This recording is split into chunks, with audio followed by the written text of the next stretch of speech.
Hey guys, this is 𝐓𝐚𝐧𝐤 with another tutorial whether how you can add an action button on your Facebook business page.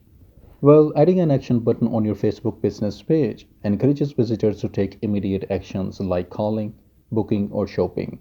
It simplifies the customer's interaction, which not only increases the engagement but also drives higher conversions, making your page more effective at turning visitors into paying customers.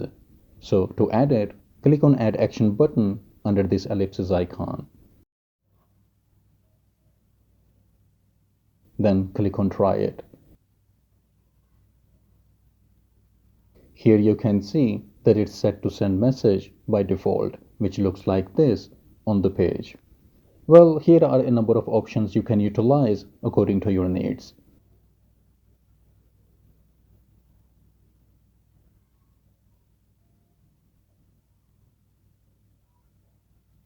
Let's say I change it to Learn More and then click on Next. Here add your website link so that people can visit your website to learn more about your products and services, and then click on Save. And this is how it will look like.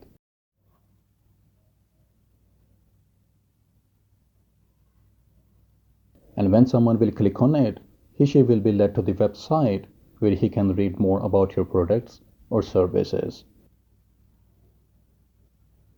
And if for some reason you want to change the action button, click on Edit Action button under this ellipsis icon. And then click on Change button. And then just select the one you want and follow the on-screen instructions to set it up. Well, I'm changing it back to the send message again. Anyhow, this is how you can add an action button on your Facebook business page, and I hope this will be helpful for someone out there, and thanks for watching.